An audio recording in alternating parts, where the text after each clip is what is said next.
باللہ من الشیطان الرجیم بسم اللہ الرحمن الرحیم نحمده ونصلی علی رسول الکریم وعلی آلہ وصحبہ ذریۃ اجمعین رب اشرح لی صدری ویسر لی امری واحلل عقدۃ من لسانی یفقهوا قولی واجعل لی وزیرا من اہلی آمین یا رب العالمین سبحانک لا علم لنا الا ما علمتنا انک انت العلیم الحکیم اللہم الہمنی رشدی واعذنی من شر نفسی۔ ہم اپنے بات کی طرف آتے ہیں کہ قرآن کو سمجھنے کے نتائج کیا ہوں۔ اس سے پہلے چند کچھ ضمنی باتیں عرض کر دی جائیں کہ قرآن ہے کیا۔ ہمارا یہ قرآن پر یقین ہے کہ قرآن اللہ تعالیٰ کا کلام ہے، جیسے اللہ تعالیٰ نے سورۃ توبہ میں فرمایا، جو قرآن کی 9ویں سورت ہے، اور 6 آیت میں اللہ تعالیٰ فرماتے ہیں فَأَجِرْهُ حَتَّى يَسْمَعَ كَلَامَ اللہ۔ ایک کانٹیکسٹ میں اللہ تعالیٰ بات فرمانے کہ انہیں پناہ دے دو یہاں تک کہ وہ حتیٰ یسمع سن لیں کلام اللہ، اللہ تعالیٰ کا کلام۔ اللہ تعالیٰ کے لیے کوئی مثال نہیں دی جا سکتی، لیکن صرف بات سمجھانے کے لیے جیسے میں بات کر رہا ہوں اور میرے منہ سے الفاظ نکل رہے ہیں، یہ میرے الفاظ ہیں، اسی طرح جو قرآن کے الفاظ ہیں وہ بھی اللہ تعالیٰ کے الفاظ ہیں۔ اور دوسری بات، ہم قرآن کے بارے میں یہ یقین رکھتے ہیں، یہ ہمارا ایمان ہے کہ قرآن نبی اکرم صلی اللہ علیہ وسلم پر نازل کیا گیا ہے۔ 23 سال کے عرصے میں نبی صلی اللہ علیہ وسلم کو قرآن دیا گیا، جیسے اللہ تعالیٰ نے فرمایا سورہ مائدہ میں 5ویں سورت ہے اور 48 نمبر آیت میں اللہ تعالیٰ فرماتے ہیں وَأَنزَلْنَا إِلَيْكَ الْكِتَابَ بِالْحَقِّ، کہ رسول اللہ صلی اللہ علیہ وسلم ہم نے آپ کی طرف حق کے ساتھ یہ کتاب نازل فرمائی۔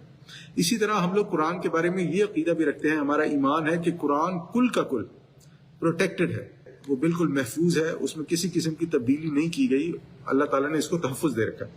اللہ تعالیٰ فرماتا ہے سورہ ہجر میں 15 نمبر سورت آیت نمبر 9 میں اللہ تعالیٰ فرماتا ہے اِنَّا نَحْنُ نَزَّلْنَا الذِّكْرَ، کہ یقیناً ہم نے ہی یہ ذکر یعنی قرآن نازل کیا ہے، وَإِنَّا لَهُ لَحَافِظُونَ، اور بلا شبہ ہم ہی اس کے محافظ ہیں۔ اور قرآن جس طرح نبی اکرم صلی اللہ علیہ وسلم کو دیا گیا اور جس طرح نبی اکرم صلی اللہ علیہ وسلم نے اس کی ترتیب صحابہ کو بتائی، یہ قرآن ویسے کا ویسا آج تک محفوظ ہے۔ اس کے بعد دوسری چیز قرآن کے بارے میں جو ہمارے لیے بڑی ضروری ہے جاننی یہ ہے کہ ہم لوگ اس قرآن کی تلاوت کریں۔ اللہ تعالیٰ فرماتے ہیں سورہ کہف میں، ہم سبھی جمعے کو سورہ کہف پڑھتے ہیں وَاتْلُ مَا أُوحِيَ إِلَيْكَ مِن كِتَابِ رَبِّكَ، اور اے نبی صلی اللہ علیہ وسلم وَاتْلُ، آپ تلاوت کیجئے جو آپ کی طرف وحی کی گئی ہے آپ کے رب کی کتاب میں سے۔ بل ہمارے لیے تلاوت کرنے کے لیے ایک چیز سیکھنی سمجھنی بڑی ضروری ہے کہ ہم لوگ تلاوت کے لیے تجوید سیکھیں۔ یہ ہر مسلمان پر فرض ہے کہ وہ قرآن کی تجوید سیکھے۔ دیکھیں، ایک شخص ہو سکتا ہے کسی مجبوری کی وجہ سے یا کسی اور وجہ سے وہ کچھ قرآن کے الفاظ جو ہیں ان کا تلفظ اس کے لیے مشکل ہو، ہا نکالنا، قاف نکالنا یا میم نکالنا، یا ہو سکتا ہے کوئی کسی ایسے خطے سے تعلق رکھتا ہو جہاں پہ خا نکالنا مشکل ہو، تو وہ اللہ تعالیٰ جانتے ہیں، لیکن سیکھنا ہر مسلمان پر فرض ہے۔ اسی طرح ہمیں روزانہ قرآن کی تلاوت کرنی چاہیے، چاہے ایک پارہ ہی ہو، ایک پارہ تو اب لوگ کہیں گے بہت زیادہ ہے، چلیں آپ جو ہے ایک رکوع کر لیں، ایک پیج کر لیں، لیکن ضرور کریں۔ اس کے بعد ایک اور امپورٹنٹ چیز یہ ہے کہ قرآن کی تلاوت خوبصورتی کے ساتھ کی جائے، اور ایک بڑا امپورٹنٹ چیز جو آج کل ہم لوگ عموماً بھولے ہوئے ہیں وہ یہ ہے کہ قرآن کو حفظ بھی کیا جائے۔ الحمدللہ ہمارے اندر یہ خیر ضرور پائی جاتی ہے کہ بچپن میں ہمارے ماں باپ نے ہمیں قرآن ایک قاری صاحب سے پڑھوایا، ہم نے پڑھ لیا، ان قاری صاحب نے ہمیں کچھ دعائیں یاد کروائیں، کچھ صورتیں آخری کی یاد کروائیں، اور الحمدللہ ہمارے زمانے تک تو اسلامیات میں اگر پاس ہونا ہوتا تھا تو کچھ صورتیں ہوتی تھیں، مجھے آج بھی یاد ہے، اس میں سورہ قاریہ تھی، سورہ تکاثر تھی، اور اسی طرح اور کچھ صورتیں تھیں، وہ یاد کرنی بھی ضروری ہوتی تھی۔ لیکن اب ہم یہ دیکھ رہے ہیں کہ آج کے جو نوجوانان ہیں ان میں یہ ٹرینڈ بہت کم ہوتا جا رہا ہے، اور جو بڑے ہیں جنہوں نے جو صورتیں یاد کی تھیں وہ تو کی تھی، ہو سکتا ہے کچھ بھول بھی گئے ہوں۔ تو بہرحال حفظ پہ توجہ دینا بڑا ضروری ہے کہ ہم لوگ جو اللہ تعالیٰ نے ہمیں قرآن دیا ہے اس کو حفظ بھی کریں۔ اس کی تلاوت کیوں ضروری ہے؟ تو ہم یہ یاد رکھیں کہ ہمارے اندر جو اللہ تعالیٰ نے ایک روح ڈالی ہوئی ہے، یہ قرآن اس روح کی غذا ہے، اس لیے ہم لوگ اس قرآن کی تلاوت ضرور کریں۔ اس قرآن کے ذریعے سے ہم لوگ اپنے ایمان کو زندہ رکھتے ہیں، متحرک رکھتے ہیں، اور ہماری زندگی میں جو مشکلات آتی ہیں، جو رکاوٹیں آتی ہیں، ان کا سامنا کرنے کے لیے سب سے مؤثر چیز بہرحال قرآن ہے۔ اگلی چیز قرآن کے بارے میں کہ قرآن کو سمجھا جائے، قرآن کو سمجھا جائے۔ قرآن کو سمجھنے کے لیے 2 شرائط بڑی ضروری ہیں، ورنہ ہوگا یہ کہ قرآن کو سمجھتے ہوئے انسان ٹھوکر کھا سکے۔ سب سے پہلی چیز یہ ہے کہ خلوص نیت، انسان کی نیت خالصتاً یہ ہو کہ یہ میں اپنی نجات کے لیے قرآن کو سمجھ رہا ہوں، سیکھ رہا ہوں، پڑھ رہا ہوں۔ دوسری چیز، انسان اللہ تعالیٰ کا تقوی اختیار کرے، اللہ تعالیٰ کو یاد رکھتے ہوئے کرے، اللہ تعالیٰ کا ڈر اپنے دل میں رکھتے ہوئے کرے۔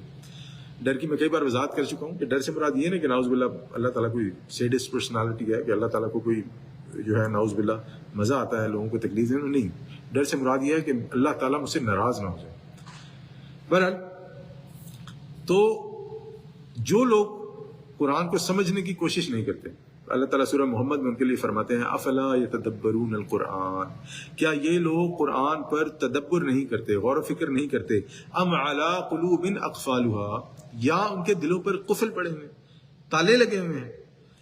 جب انسان قرآن کو سمجھنے کی کوشش نہیں کرتا، انسان کے دل پر کفر اور نفاق کے تالے پڑ جاتے ہیں، اور اس سے ہوتا کیا، یہ تالے پڑنے سے جو معاملات خراب ہوتے ہیں وہ کیا ہوتے ہیں، وہ یہ ہوتے ہیں کہ انسان کا دل جو ہے وہ سخت اور بے حس ہو جاتا ہے۔ انسان کو کوئی بھی نصیحت کی جائے، انسان کو کچھ بھی سمجھایا جائے، انسان کہتا ہے میں تو نہیں ماننے والا، مجھے نہیں سمجھ آتی، میں یہ نہیں کر سکتا۔ تو بہرحال اگر انسان قرآن کو سمجھنے کی کوشش نہیں کرتا تو اس کا دل پر یہ تالا لگ جاتا ہے کہ اس پر نصیحت جو ہے وہ اثر نہیں کرتی ہے، اس انسان کا دل سخت ہو جاتا ہے، اور حصے جو حص ہے نا سمجھنے کی وہ جاتی رہتی ہے۔ جب یہ ہوگا تو اس کا لازمی نتیجہ یہ ہوگا کہ گناہ کرنے آسان ہو جائیں گی، گناہوں کی طرف رغبت بڑھ جائے گی، اور جب انسان اس معاملے میں پڑ جائے گا تو آخرت انسان کے لیے غیر حقیقی ہو جائے گی۔ انسان اپنے اندر اپنے آپ کو یہ کنونس کرنا شروع کر دے گا کہ یار بس ٹھیک ہے، اب یہی دنیا ہے، پتہ نہیں مرنے کے بعد کیا ہوگا، اب یہ جو ہے یہ تو سامنے ہے نا، وہ تو پتہ نہیں ہے، یہ تو پتہ ہے جو سامنے ہے یہ چیز تو ہے۔ تو ہمارے لیے سمجھنا بہت ضروری ہے کہ اگر ہم لوگ قرآن پر تدبر نہیں کریں گے، غور نہیں کریں گے، فکر نہیں کریں گے، تو ہمارے دل سخت ہو جائیں گے، بے حس ہو جائیں گے، اور معاملات خراب ہونے شروع ہو جائیں گے۔ پھر قرآن کے نزول کی ایک وجہ اللہ تعالیٰ فرماتے ہیں، اللہ تعالیٰ سورہ صاد میں فرماتے ہیں، سورہ نمبر 38 آیت نمبر 29، کتاب انزلناہ الیک مبارک، یہ کتاب جو ہم نے آپ پر نازل کی ہے بہت ہی بابرکت ہے، مبارک ہے۔ پھر اللہ تعالیٰ فرماتے ہیں کہ کیوں، لیدبروا آیاتہ، کہ لوگ اس کی آیتوں پر غور و فکر کریں، ولیتذکر اولو الالباب، اور عقل مند اس سے سبق حاصل کریں، اس سے نصیحت حاصل کریں۔ دیکھیں اللہ تعالیٰ نے اس آیت میں دو چیزوں کا ذکر فرمایا۔ اللہ تعالیٰ فرماتے ہیں کہ تفکر کیا جائے اور تدبر کیا جائے۔ تفکر اور تدبر سے کیا مراد ہے؟ تفکر ہوتا ہے سوچ، لیکن سوچ وہ جو با مقصد ہو، یعنی یہ گہری سوچ جو با مقصد ہو، اور تدبر ہوتا ہے اب یہ انسان قرآن کے معنی پر غور و فکر کرتا ہے اور پھر اس کے جو نتائج ہیں ان پر غور و فکر کرتا ہے۔ یہاں تفکر انسان کو جو ہے وہ تدبر کی طرف لے جاتا ہے۔ اس کی مثال سے ہم سمجھتے ہیں، جیسے ہم سب لوگ سورہ فاتحہ پڑھتے ہیں، جب ہم نماز پڑھتے ہیں ہم سورہ فاتحہ پڑھتے ہیں کہ اعوذ باللہ من الشیطان الرجیم بسم اللہ الرحمن الرحیم الحمدللہ رب العالمین، کہ تمام کا تمام شکر اور تعریفیں اللہ سبحانہ وتعالیٰ کے۔ اب یہاں پر اللہ تعالیٰ نے پہلے فرمایا الحمد، پھر فرمایا للہ، پھر فرمایا رب العالمین۔ اگر ہم اللہ کو فوکل پوائنٹ بنائیں تو الحمد تعریفیں اللہ کے لیے۔ اللہ کون ہے؟ رب العالمین ہے۔ اللہ کون ہے؟ رحمان ہے۔ اللہ کون ہے؟ رحیم ہے۔ اللہ کون ہے؟ مالک یوم الدین ہے۔ اللہ کون ہے؟ جس کی ہم عبادت کرتے ہیں۔ اللہ کون ہے؟ جسے ہم مدد چاہتے ہیں۔ اللہ کون ہے؟ جو ہمیں سیدھے راستے کی طرف ہدایت دے۔ اب اگر ہم للہ کی بجائے الحمد پہ فوکس کریں، الحمد تمام کی تمام تعریفیں کس کے لیے ہیں؟ جو اللہ ہے۔ کیوں ہے؟ تعریفیں کس کے لیے ہیں؟ جو رب العالمین ہے۔ اب رب العالمین بھی اللہ کی تعریف ہے، رحمان بھی اللہ کی تعریف ہے، رحیم بھی اللہ کی تعریف ہے، مالک بھی اللہ کی تعریف ہے۔ یہ بھی اللہ کی تعریف ہے کہ ہم اللہ تعالیٰ سے ہی مدد چاہتے ہیں۔ یہ بھی اللہ کی تعریف ہے کہ ہم اللہ تعالیٰ سے سیدھا راستہ مانگیں۔ اسی طرح اگر ہم رب العالمین کریں، الحمدللہ رب العالمین، رب العالمین، قرآن تو خالی رب العالمین ہوتا ہے، رب العالمین پر اگر ہم توجہ کریں تو توجہ رب العالمین پہ کریں تو رب العالمین کون ہے؟ رب ہے، اللہ تعالیٰ رب ہے، تمام جہانوں کا رب ہے۔ اگر صرف رب پر کریں اور رب العالمین پہ یہ ایک اور جو ہے ہو جائے گا تو رب العالمین ہے جس کے لیے تمام تعریفیں ہیں۔ رب العالمین صرف اللہ تعالیٰ سبحانہ و تعالیٰ ہے۔ رب العالمین ہے، تمام جہانوں کا پالنے والا ہے، تو وہ رحمان ہے، سب سے بڑھ کے رحم کرنے والا ہے، رحیم ہے، وہ مالک ہے۔ رب العالمین ہے، رحمان ہے، رحیم ہے، مالک ہے، اس لیے رب العالمین۔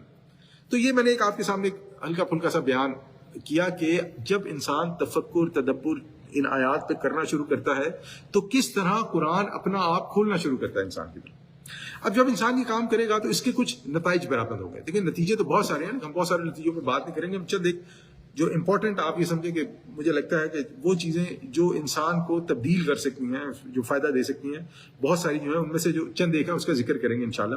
پہلی بات یہ کہ قرآن نصیحت، شفا اور رہنما بن جائے گا۔ اللہ تعالیٰ سورہ یونس میں فرماتے ہیں یا ایھا الناس، اے لوگو، دیکھیں اللہ تعالیٰ نے یا ایھا الذین آمنوا نہیں کہا، کیا ہے ایمان والو، یہاں ہے وہ لوگوں جو ایمان لائے. یہاں پہ اللہ تعالیٰ تمام انسانیت سے مخاطب ہے، یا ایھا الناس، اے لوگوں. تو اس سے ہمیں ایک چیز سمجھ میں آئے کہ قرآن سے ہر انسان فائدہ اٹھا سکتا ہے، وہ کوئی بھی مذہب کا ہو، کوئی بھی دین کا ماننے والا ہو. اگر وہ قرآن سے فائدہ اٹھانا چاہے تو وہ قرآن سے فائدہ اٹھا سکتا ہے. لیکن شرط کیا ہے؟ شرط یہ ہوگی کہ وہ اس بات کو تسلیم کرے، مانے کہ ایک اللہ ہے، ایک کریٹر ہے، پیدا کرنے والا ہے، خالق ہے، جس نے مجھے پیدا کیا ہے اور اس دنیا میں بھیجا ہے، اور پھر میں نے یہاں پہ مر جانا ہے اور میں نے واپس جانا ہے. کم از کم یہ اس کے پاس جو ہے نا عقیدہ ہونا چاہیے. اگر ایک شخص اللہ کو ہی نہیں مانتا تو پھر اس بات کو بیان کرنے سے پہلے اس سے یہ بات کی جائے گی کہ تم اللہ کو مانتے ہو نہیں، کیونکہ وہ ڈومین ہی نہیں ہے نا. اگر ایک انسان اللہ تعالیٰ کو مانتا ہی نہیں ہے تو پھر یہ ڈومین، اس ڈومین میں نہیں آتا وہ. تو پھر یہ ڈومین سمجھانے کے لیے، یہ بات سمجھانے کے لیے پہلے اس کو یہ سمجھایا جائے گا کہ اللہ تعالیٰ ایگزسٹ کرتا ہے.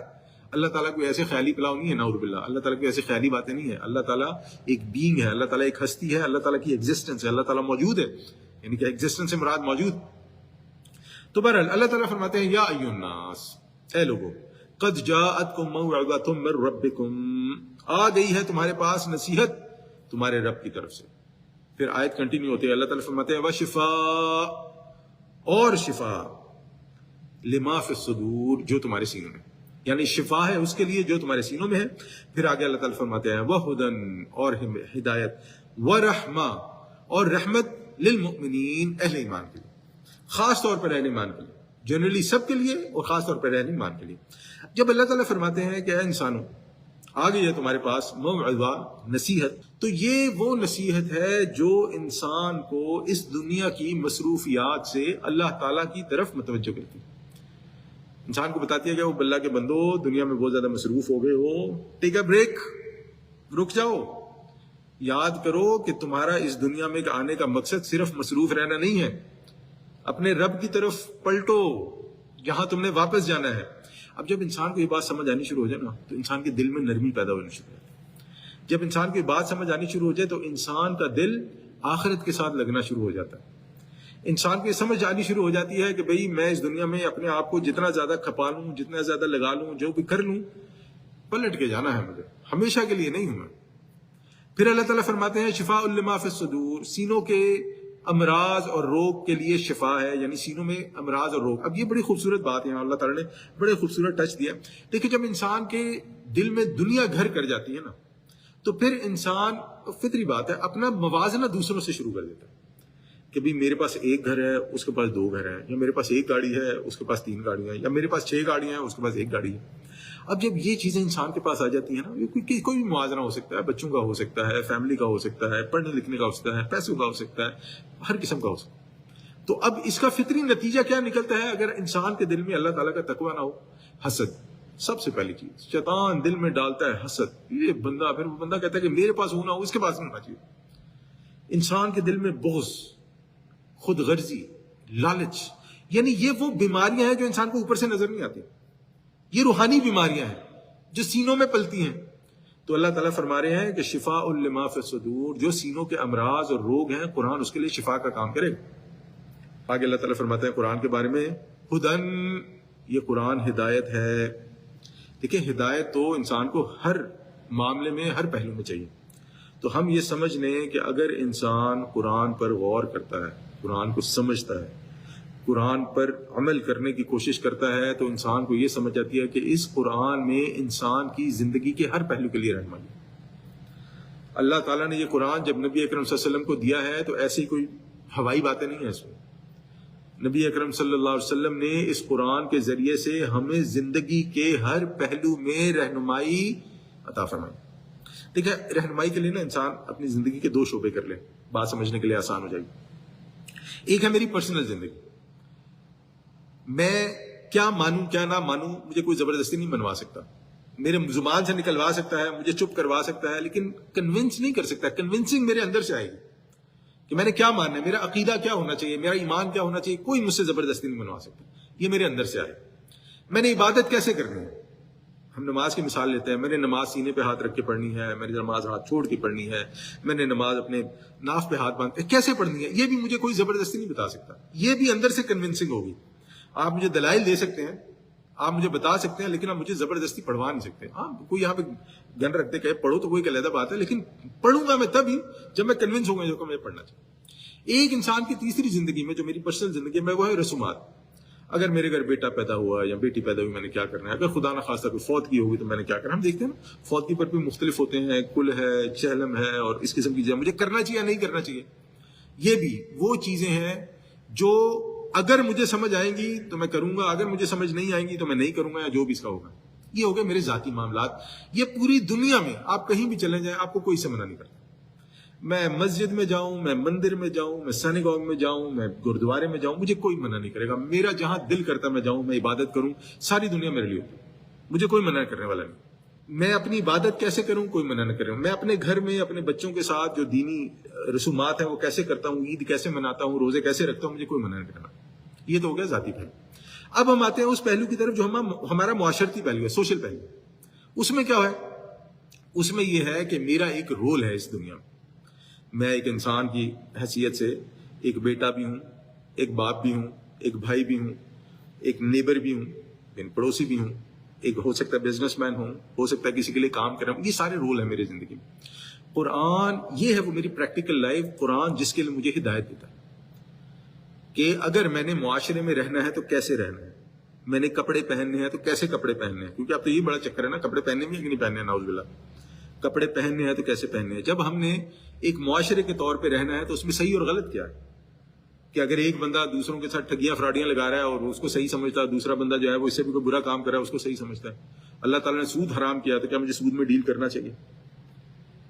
تو یہ تمام. اسی طرح میرے فائنینشیل معاملات کیسے ہوں گے, میں نے اگر کسی کے ساتھ بزنس کرنا ہے تو میں کیسے کروں. قرآن مجھے اس کی رہنمائی دیتا ہے, نبی صلی اللہ علیہ وسلم نے اس کے بارے میں کوئی ہدایات دی کہ بزنس کیسے کیا جائے, نوکری کیسے کی جائے, سونے کا بزنس اگر میں نے کرنا ہے تو اس کے لیے کیا ہدایات ہیں, جنرل میں نے بزنس کرنا ہے تو کیا ہدایات ہے. اگر میں کوئی بندہ کہے کہ میں نعوذ باللہ شراب کا بزنس کرنا ہے تو وہ کر سکتا ہے کہ نہیں کر سکتا. تو قرآن ہمیں زندگی کے تمام پہلوؤں پر ہدایت اور رہنمائی فراہم کرتا ہے. اس کے بعد اللہ تعالیٰ فرماتے ہیں کہ یہ رحمت ہے, رحمت. یہ قرآن رحمت بھی ہے. رحمت کی بھی بہت سارے ایکسپلینیشنز ہو سکتی ہیں, لیکن ہم رحمت کے بارے میں سمجھیں کہ رحمت یہ قرآن اس دنیا میں بھی ہے. جو شخص اس قرآن کو سمجھے گا, ہو سکتا ہے دنیا والوں کی نظر میں وہ نقصان کر رہا ہو. بلا یہ تو آپ کو کئی بار سننے کو ملا ہوگا نا کہ اچھا خاصا بندہ تھا اور پتہ نہیں اسے کیا ہو گیا, اس نے داڑھی رکھ لی ہو. اچھا خاصا تھا, پتہ نہیں کیا ہو گیا, اس نے نمازیں شروع کر دی ہیں. اچھا خاصا تھا, اچھا خاصا, یعنی کہ یہ لفظ لگاتے ہیں اچھا خاصا تھا, اور اس کے بعد پھر نا دین کا کوئی نہ کوئی معاملہ اس کے ساتھ جوڑتا ہے. انا للہ و انا الیہ راجعون. یعنی کہ یہ معاملہ ہو گیا ہے کہ اگر کوئی شخص دین کی طرف آتے ہیں تو کہتے ہیں پہلے اچھا خاصا تھا اور اب پتہ نہیں سے کیا ہو گیا کہ اس نے داڑھی رکھ لی ہے, اس نے نمازیں شروع کر دی ہیں, یہ دیندار ہو گیا ہے, یہ فلانی بات کرتا ہے. انا للہ, اللہ تعالیٰ محفوظ رکھے.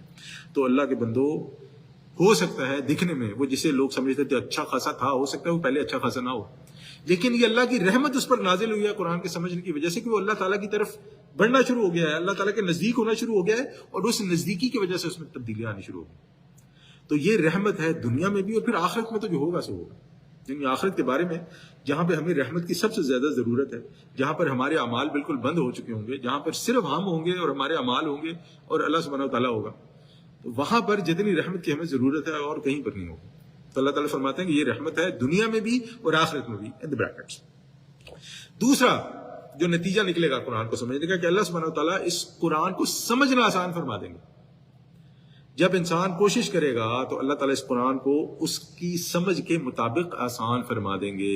کیسے؟ اللہ تعالیٰ فرماتے ہیں سورہ قمر کا سورہ نمبر 54 آیت نمبر 17, اللہ تعالیٰ فرماتے ہیں وَلَقَدْ يَسَّرْنَا الْقُرْآنَ لِلذِّكْرِ فَهَلْ مِن مُدَّكِرٍ. بے شک ہم نے قرآن کو, اس ذکر کو سمجھنے کے لیے آسان کر دیا ہے, تو ہے کوئی نصیحت حاصل کرنے والا. اللہ تعالیٰ کیا فرماتے ہیں؟ ہے کوئی نصیحت حاصل کرنے والا. فَهَلْ مِن مُدَّكِرٍ, ہے کوئی نصیحت حاصل کرنے والا. یعنی یہ تو موجود ہے, انسان جب تک نیت نہیں کرے گا اس سے نصیحت حاصل کرنے کی, نصیحت حاصل نہیں ہوگی. ہے کوئی نصیحت حاصل کرنے والا. اللہ کے بندو آگے بڑھو, نصیحت حاصل کرو. قرآن یہ فرما رہا ہے. آسانی دیکھیں, ایک تو آسانی ہمارے سامنے ہے نا کہ انسان جب کوشش کرے گا, انسان قرآن کے مطلب سمجھ میں آنے شروع ہو جائیں گے, قرآن کے معنی سمجھ میں آنے شروع ہو جائیں گے. انسان قرآن سے عبرت حاصل کرے گا, انسان قرآن سے نصیحت حاصل کرے گا. تو ہمیں یہ سمجھ آئے گی کہ قرآن کو سمجھنے کے لیے ضروری نہیں ہے کہ آپ ماسٹرز اور پی ایچ ڈی کریں, آپ مفتی ہی بنے. دیکھیں, مفتی بننے کا مطلب یہ ہے کہ آپ قرآن سے احکامات اور مسائل اخذ کر رہے ہیں. آپ نے یہ نہیں بننا, یہ بننے کے لیے آپ کو سیکھنا پڑے گا. لیکن ایک جنرل ہدایت، صحیح کیا ہے، غلط کیا ہے، ہم دنیا میں کیوں آئے ہیں، ہمیں کیسے رہنا چاہیے، چیٹنگ، فراڈ، چوری، فلانا ڈھمانا، یہ کام نہیں کرنے چاہیے. جب ہم قرآن کو پڑھیں گے تو ہمیں سمجھ آئے گی کہ قرآن میں کوئی بھی خیالی فلسفے نہیں ہیں، خیالی پلاؤ نہیں ہے. قرآن جو ہے وہ بڑی پریکٹیکل بات کرتا ہے. قرآن بڑے دو ٹوک الفاظ میں انسان کو بتاتا ہے کہ آپ نے کیا کرنا ہے. بڑی ہی واضح، آسان اور سادہ مثالیں اور دلائل انسان کے سامنے رکھتا ہے. اس کے بعد انسان کے سامنے موازنے پیش کرتا ہے، کمپیریزنز. اور پھر اس کے بعد جب قرآن کو سمجھنا شروع کرے گا تو انسان یہ دیکھے گا کہ انسان اپنے آپ کو اللہ تعالیٰ کی طرف جھکتا ہوا پائے گا. اپنی زندگی کے بہت سارے مسائل جنہیں وہ مسائل سمجھتا تھا، اسے لگے گا یہ تو مسائل ہیں، یہ تو بلا وجہ کی فکریں ہیں جنہوں نے مجھے کھایا ہوا تھا یا جنہوں نے مجھے بزی رکھا ہوا تھا. اچھا، یہاں پر نا ہم ایک اور چیز سمجھیں گے کہ جب ہم بات یہ کریں قرآن کو سمجھنا ہے تو ہم لوگوں نے مفتی نہیں بننا. ہم نے لوگوں کے لیے فتوے نہیں نکالنے ہیں قرآن سے. ہم نے قرآن کو اس لیے سمجھنا ہے کہ اس کے ذریعے سے میری نجات ہو جائے، میں آخرت میں کامیاب ہو جاؤں. جب روز محشر اللہ تعالیٰ کے سامنے مجھے پیش ہونا ہے، اپنے ہر عمل کا جواب دینا ہے، اپنی ہر جو بھی میں نے اس دنیا میں گزاری ہے لمحات، ان کے بارے میں میرے سے جواب دہی ہونی ہے، تو میں اللہ تعالیٰ کے سامنے کھڑا ہو جاؤں تو اللہ تعالیٰ میرے اوپر نظر کرم فرمائے. اس لیے میں یہ قرآن سیکھنے اور سمجھنے کی کوشش کر رہا ہوں. مفتی بننے کے لیے نہیں، دوسروں پر فتوے ٹھوکنے کے لیے نہیں، دوسروں کو کافر قرار دینے کے لیے نہیں. بہرحال اگلی بات کی طرف آتے ہیں. جب انسان قرآن کو نہیں سمجھے گا تو ہوگا کیا؟ تو انسان اس دنیا کو سمجھے گا کیا؟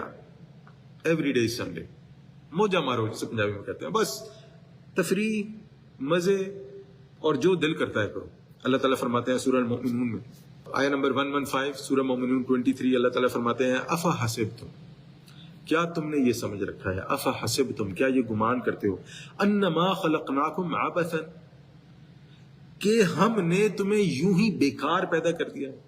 یعنی تم کوئی فضول کریشن، جو اللہ تعالیٰ کا تمہارا پیدا کرنا ہے اس میں کوئی حکمت نہیں ہے. تم اپنے آپ کو فضول سمجھتے ہیں، اس پیدا ہونے کو فضول سمجھتے ہو.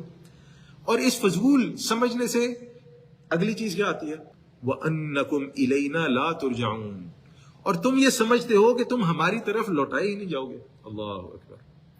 جب انسان کا فوکس یہ دنیا بن جائے تو پھر کیا ہوتا ہے؟ انسان کہتا ہے او یہی دنیا ہے، جو دل کرتا ہے کرو، یہی دنیا ہے، پتہ نہیں مرنے کے بعد کیا ہوگا، نہ کسی نے دیکھا ہے، نہ کوئی مرنے کے بعد آیا ہے جو ہمیں بتائے ہم نے اس دنیا میں کیا کرنا ہے. اللہ تعالیٰ فرماتا ہے نہیں، افحسبتم انما خلقناکم عبثا، کیا تم نے یہ گمان کر لیا ہے کہ تم یوں ہی بیکار پیدا، یعنی کہ تمہارا یہ گمان ہے، تمہیں لگتا ہے بیکار پیدا نہیں کیے گئے ہو. وَأَنَّكُمْ إِلَيْنَا لَا تُرْجَعُونَ، اور تم یہ سمجھتے ہو کہ تم ہماری طرف نہیں لوٹائے جاؤ گے. یہ بھی تمہارا گمان ہے کیونکہ تم ہماری طرف لوٹائے جاؤ گے. اب انسان اس جال میں کیوں پھنستا ہے؟ اس کی وجہ یہ ہوتی ہے، اور یہ بڑا ضروری ہے ہمارے لیے سمجھنا. اس کی وجہ یہ ہوتی ہے کہ انسان دیکھتا ہے اس دنیا میں عمومی اصول یہ ہے کہ جس کی لاٹھی اس کی بھینس. جس کے پاس پاور ہے، جس کے پاس طاقت ہے، وہ جو چاہے کر سکتا ہے. اور ہمیں دیکھتا ہے دنیا میں ایسا ہوتا ہے، اور یہ آج سے نہیں ہوتا، یہ تب سے ہوتا ہے، نبی صلی اللہ علیہ وسلم سے پہلے سے بھی ہوتا ہے. نبی صلی اللہ علیہ وسلم کے زمانے میں بھی آپ دیکھیں گے نبی صلی اللہ علیہ وسلم کو اتنا مجبور کر دیا گیا، نبی صلی اللہ علیہ وسلم کو اتنا تنگ کر دیا گیا کہ نبی صلی اللہ علیہ وسلم کو مکہ چھوڑ کے جانا پڑا. تو جن کے پاس طاقت ہوتی ہے وہ تنگ تو کرتے ہیں، لیکن ہم نے یہ دیکھنا ہے کہ ہم نے کیا کرنا ہے. تو یہ ہو گیا شیطان کا پہلا ٹریپ. دوسرا ٹریپ شیطان کا کیا ہوتا ہے؟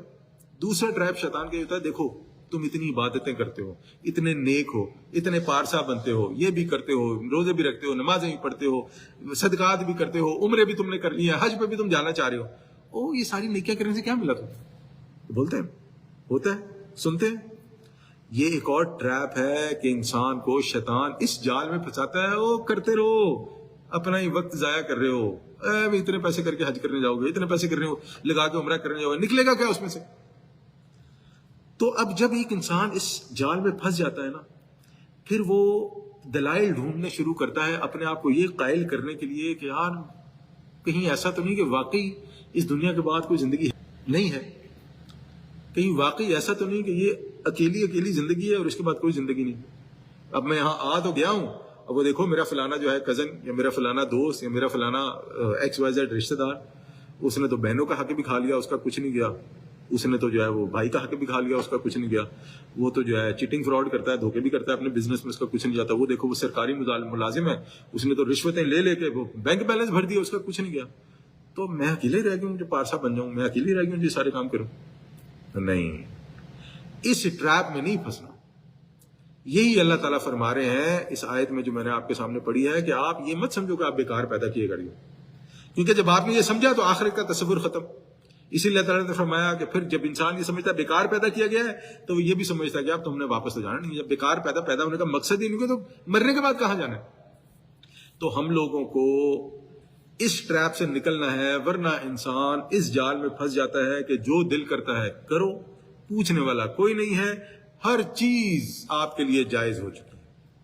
لیکن جب انسان اس قرآن پر غور و فکر کرتا ہے تو اسے یہ سمجھ آتی ہے, جو سب سے پہلا پوائنٹ, سب سے بنیادی پوائنٹ جو اسے سمجھ میں آتا ہے, میں نے مر جانا ہے. میں پھر ریپیٹ کر رہا ہوں, میں نے اور آپ نے, ہم سب نے مر جانا ہے, ہمیشہ کے لیے کوئی نہیں ہے. جب انسان کو یہ بات سمجھ آ جانا کہ میں نے مر جانا ہے اور میں ہمیشہ کے لیے نہیں ہوں یہاں پہ, تو پھر انسان کے اندر سے چیز نکلتی ہے کہ میں پھر آیا کہاں سے ہوں, میری انٹری کہاں سے ہوئی ہے, میں ہوں کون, میری حقیقت کیا ہے. یہاں پہ اللہ تعالیٰ نے مجھے 40 50 60 70 سال کی جو بھی زندگی دی ہے, جتنا بھی اللہ تعالیٰ, تو مقصد کیا ہے, یعنی کہ نہیں بس جانوروں کی طرح جیسے باقی جانور ہیں, بس فرق یہ ہے کہ ان کے پاس گھر نہیں ہوتا, ہمارے پاس گھر ہوتے ہیں. ان کے پاس گاڑیاں نہیں ہوتی, ہمارے پاس گاڑیاں ہوتی ہیں. اور کام تو وہ بھی ہے, کھانا پینا سونا, بچے پیدا کرنا, مر جائیں. ہم بھی اسی لیے آئے کہ کام کریں, کمائیں, بچوں کو کھلائیں, خود کھائیں اور ایک دن مر جائیں. اگر انسان کو یہ سمجھ آ جائے کہ انسان فضول نہیں ہے, بیکار پیدا نہیں کیا گیا, تو انسان کو سمجھ آئی کہ میں کہیں سے آیا ہوں, مجھے کہیں واپس پلٹنا ہے. پھر انسان اس کے بارے میں سوچے گا مجھے پلٹنا کہاں ہے, میں جب جاؤں گا, جب میں مر جاؤں گا تو پھر ہوگا کیا میرے مرنے کے بعد. پھر اس کا جواب دیتا ہے قرآن, سورہ زاریات 51 آیت نمبر 56, وَمَا خَلَقْتُ الْجِنَّ وَالْإِنسَ إِلَّا لِيَعْبُدُونَ. اللہ تعالیٰ فرماتے ہیں کہ میں نے نہیں پیدا کیا جنوں اور انسانوں کو مگر صرف اس لیے کہ وہ میری بندگی کریں. اللہ اکبر, اشہد ان لا الہ الا اللہ و اشہد ان محمدًا عبدہ و رسولہ صلی اللہ علیہ وسلم. جب انسان کو یہ بات سمجھ آ جائے کہ میں یہاں پر کیوں پیدا کیا گیا ہوں, انسان کا سارے انسان کا جو فلسفہ ہے زندگی کا بدل جاتا ہے. اللہ تعالیٰ فرماتے ہیں کہ میں نے آپ کو, تمام انسانوں کو اور جنوں کو, ابھی ہم جنوں کی طرف نہیں جا رہے, پیدا ہی اس لیے کیا ہے کہ وہ میری بندگی کریں, عبودیت اختیار کریں, میرے غلام بن کے رہیں. اور یہ ہے وہ مقصد جس کو شیطان چاہتا ہے کہ آپ بھول جائیں. شیطان نہیں چاہتا آپ یہ مقصد یاد رکھیں. اور جب انسان یہ مقصد بھول جاتا ہے کہ ہم اس دنیا میں کیوں آئے ہیں, تو بس پھر شیطان کامیاب ہو گیا اور انسان ناکام ہو گیا. اور اسی بات کو اللہ تعالیٰ فرماتے ہیں ایک اور جگہ پہ سورہ نحل میں 16 نمبر سورہ آیت نمبر 36, اللہ تعالیٰ فرماتے ہیں وَلَقَدْ بَعَثْنَا فِي كُلِّ أُمَّةٍ رَسُولًا, اور یقیناً ہم نے ہر امت میں ایک رسول بھیجا. اور پھر اللہ تعالیٰ اس کے بعد فرماتے ہیں کہ کیوں بھیجا, أَنِ اعْبُدُوا اللَّهَ, اللہ تعالیٰ کی عبادت کرو, اللہ تعالیٰ کی بندگی کرو, اللہ تعالیٰ کی عبودیت اختیار کرو. اور ایک اور چیز اللہ فرمائی وَاجْتَنِبُوا الطَّاغُوتَ, اور طاغوت سے بچو. طاغوت کیا ہے, بہت ساری اس کی وہ کر سکتے ہیں, لیکن اس آیت کے کانٹیکسٹ میں طاغوت کیا ہوگا, طاغوت ہر وہ چیز ہوگی جسے اللہ تعالیٰ کے علاوہ پوجا جائے. اب یہاں پر ایک اور بڑی امپورٹنٹ چیز ہے ہمارے لیے سمجھنے کے لیے. انسان تو کہتا ہے میں تو نہیں پوچھتا اللہ کے خلاف کسی کو, یہی ہے نا, سب ظاہر بات ہے, اور ہر کوئی یہی کہتا ہے نا. آپ کسی بھی دیندار سے بھی پوچھ لیں یا کوئی اسلام کے علاوہ بھی وہ بھی یہی کہتا ہے کہ میں اللہ کے علاوہ کسی کو نہیں پوچھتا. دیکھیں ایک تو ہے فزیکل, جو آپ کے سامنے آبجیکٹ ہے, ٹینجیبل ہے, جو آپ کو نظر آتا ہے. کئی ایسی چیزیں جو ہمیں نظر نہیں آتی لیکن وہ ہمارے معبود بن جاتے ہیں. ہمارا نفس سب سے بڑا ہمارا معبود, کہ جو دل کرتا ہے میں وہ کروں گا, اور اس کے لیے پھر بہانے بھی تلاش ہوگا, اس کے لیے پھر دین سے بھی کوئی نہ کوئی دلائل اس میں سے دین سے بھی نکال. اس نفس سے اوپر آئیں, کبھی انسان کی اولاد اس کے لیے طاغوت بن جاتی ہے, کہ انسان کہتا ہے میں چاہتا ہوں میرا بچہ دنیا کی سب سے اچھی یونیورسٹی میں پڑھے, پیسے نہیں ہیں, کیا کریں گے پھر, لو رشوت مارو دوسروں کے حق, اس کے لیے چاہے مجھے دوسروں کے بچوں کا نوالا چھیننا پڑے. طاغوت, اولاد کیا بن گئی, طاغوت. اسی طرح انسان کی بیوی یا بیوی کے لیے اس کا ہسبینڈ ہوتا ہے نا. انسان ایسے ایسے گناہ کر جاتا ہے, اپنی بیوی کو یا اپنے بندے کو خوش کرنے کے لیے کہ جو اللہ تعالیٰ نے منع کیے ہوں. خاص طور پر مردوں کے ساتھ زیادہ معاملہ ہوتا ہے کہ وہ کہتے ہیں یا میری بیوی نے مانگ لی ہے مجھ سے، وہ فلانا ساڑی مانگ لیا ہے، فلانے کپڑے مانگ لیا ہے، فلانا نیکلس مانگ لیا ہے، جولری مانگ لی، فلانا ڈمانا. جب تک ہم یہ نہیں سمجھیں گے کہ ہم اللہ کے بندے ہیں، غلام ہیں اس دنیا میں، ہمیں اپنی زندگی ویسے گزارنی ہے جیسے اللہ تعالیٰ نے حکم دیا ہے. ہمیں اپنی زندگی ویسے گزارنی ہے جیسی نبی اکرم صلی اللہ علیہ وسلم نے حکم دیا ہے. ہم اپنی زندگی میں اپنی مرضی کے مطابق فیصلے نہیں کر سکتے. اللہ تعالیٰ نے کچھ آزادی دی ہے، جہاں تک اللہ تعالیٰ نے ہمیں فری ول دی ہے، جو آزادی دی ہے وہ ہم کرتے ہیں، جس کی اجازت ہے جو کرتے ہیں. لیکن ہماری زندگی کل کی کل اللہ تعالیٰ کے دین کے نیچے ہونی چاہیے. اسلام کے کتنے ستون ہیں؟ 5. ہم سب جانتے ہیں، کلمہ شہادت، نماز، زکوٰۃ، روزہ، حج. یہ کیا ہے؟ اسلام کے ستون ہیں. اس اسلام کے ستونوں کے اوپر اسلام کی ایک پوری بلڈنگ کھڑی ہے. اگر ایک انسان ان ستونوں پر عمل کیے جا رہا ہے لیکن اس بلڈنگ کا مقصد کیا ہے اسے پتہ ہی نہیں ہے، یہ ستونوں سے کیا فائدے دیں گے پریکٹیکل زندگی میں؟ بلکہ اس کا اپوزٹ اثر ہوگا. اپوزٹ اثر کیسے ہوگا اس کا؟ انسان کہے گا میں نماز پڑھتا ہوں، روزے بھی رکھتا ہوں، زکاتیں بھی دیتا ہوں، مطلب میرے سارے گناہ معاف ہو گئے، اب جتنے مرضی کیے جاؤ. شیطان کیسے ٹریپ میں پھنساتا ہے کہ اچھا چلو ٹھیک ہے، اگر تم باز نہیں آتے ہو تو پڑھو نماز. لیکن نماز پڑھتے ہوئے انسان ذہن میں یہ ڈال دیتا ہے دیکھو وضو کیا تو گناہ معاف ہو گئے، صدقہ دیا تو گناہ معاف ہو گئے، روزے رکھے تو گناہ معاف ہو گئے، اب تمہارے گناہ ہو گئے معاف، you are back to zero. دوبارہ سے تم زیرو پہ آ گئے ہو، دوبارہ ریسٹارٹ، دوبارہ سے شروع کرو. اللہ دیکھیں وہی چیز ہے، لیکن جب انسان کی سوچ اس کے بارے میں بدل جائے تو پورے کا پورا فلسفہ جو ہے وہ دین کا، پورے کا پورا فلسفہ جو ہے عبادات کا بدل جاتا ہے. تو جب ہم یہ سمجھیں گے کہ ہم ایسے ہی عبث فضول پیدا نہیں ہوئے تو پھر ہمیں سمجھ آئے گی کہ ہم اپنے ہر عمل اور اپنے ہر فیصلے کے جواب دہ ہیں. اور بھی اس کے علاوہ کئی چیزیں ہیں، لیکن میرے خیال سے آج کی بات ہم یہاں تک ہی رکھتے ہیں. جو بھی میں نے کہا اس میں جو بھی اچھی باتیں تھیں وہ اللہ تعالیٰ کی طرف سے تھی. اگر کوئی غلطی تھی، کوئی کوتاہی تھی تو وہ میری کمزوری تھی. اللہ تعالیٰ مجھے معاف فرمائے، اللہ تعالیٰ میری بھی اصلاح فرمائے انشاءاللہ. اس طرح ہم دعا کرتے ہیں کہ ہم نے جو بھی یہاں پڑھا، جو بھی سنا، سیکھا، اللہ تعالیٰ ہمیں اس پہ عمل کرنے کی توفیق عطا فرمائے. اللہ تعالیٰ ہمارے دلوں کو قرآن کے لیے کھول دے، نبی صلی اللہ علیہ وسلم کی سنتوں کے لیے کھول دے. اللہ تعالیٰ ہمارے دلوں کو دین کے لیے کھول دے، ہمیں دین کے لیے سلیکٹ کر لے، چن لے، ہمیں، ہمارے بچوں کو، ہماری آل اولاد کو دین کے لیے چن لے انشاءاللہ. اللہ تعالیٰ ہماری تمام غلطیاں کوتاہیاں معاف فرمائے، ہمارے معاملات کو درست فرمائے. جو بھی پریشان حال ہیں اللہ تعالیٰ ان سب کی پریشانیاں دور فرمائے. اسی طرح جو بھی ہمارے بڑے بوڑھے فوت ہو گئے اللہ تعالیٰ ان سب کی مغفرت فرمائے، اللہ تعالیٰ ان سب کے معاملات درست فرمائے، ان کے درجات بلند فرمائے. وصلی اللہ تعالیٰ علی خیر خلق اجمعین برحمتک یا ارحم الراحمین، وآخر دعوانا الحمد للہ رب العالمین.